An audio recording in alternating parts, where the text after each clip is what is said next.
I'm going on a hike really soon.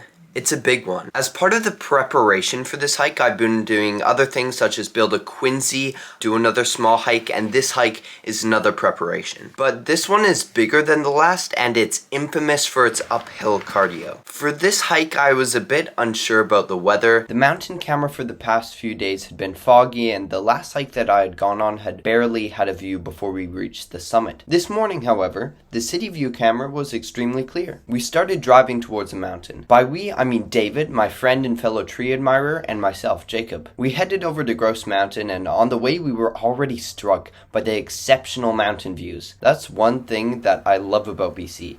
You can't escape the mountains. You look in front of you, there's a mountain. You look behind you, there's a mountain. You look to your left, there's a mountain. You look beneath you, there's another mountain. Now, we would have gone on the Grouse Grind hike, but it was closed and we had to hike on the BCMC trail instead, though it's a nearly identical trail.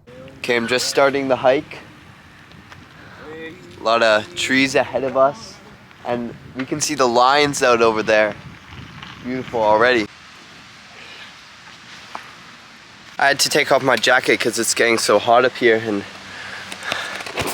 look at the incline there. It's really steep.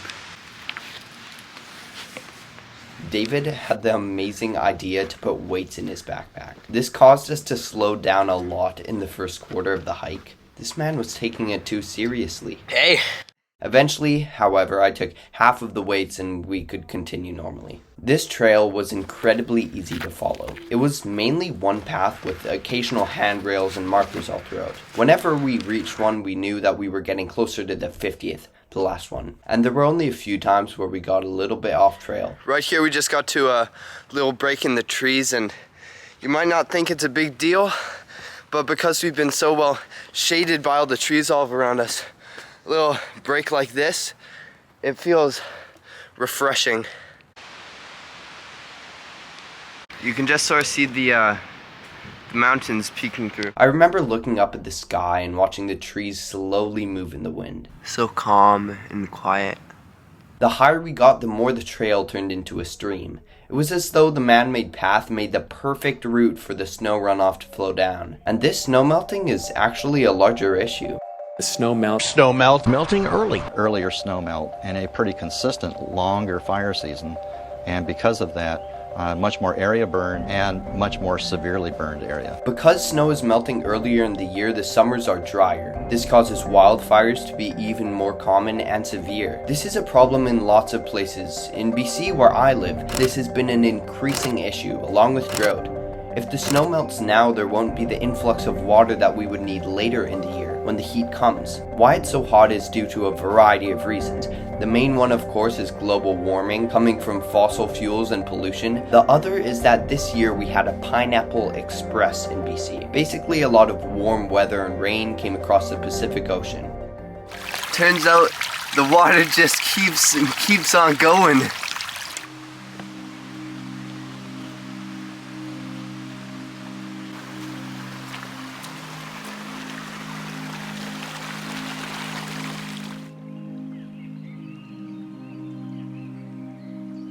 The further we got, the less packed the trees were. It seemed as though the plants could breathe, and it also felt better to me. The air felt nice, and it also became colder near the top. Snow started being visible in small pockets.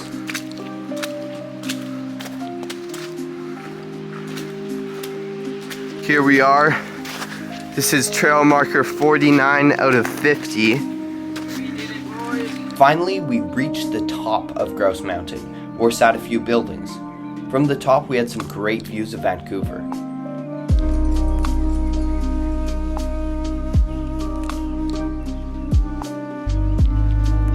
We ate lunch and then took the gondola down.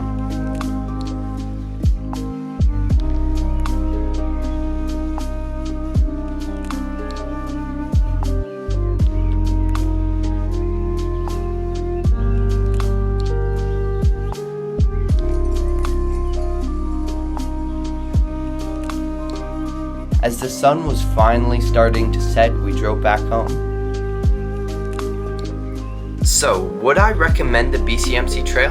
Definitely, it was a very satisfying hike, while not being too challenging. It also made me feel a lot more confident for next week's hike. Thank you so much for watching, and I'll see you in the next video.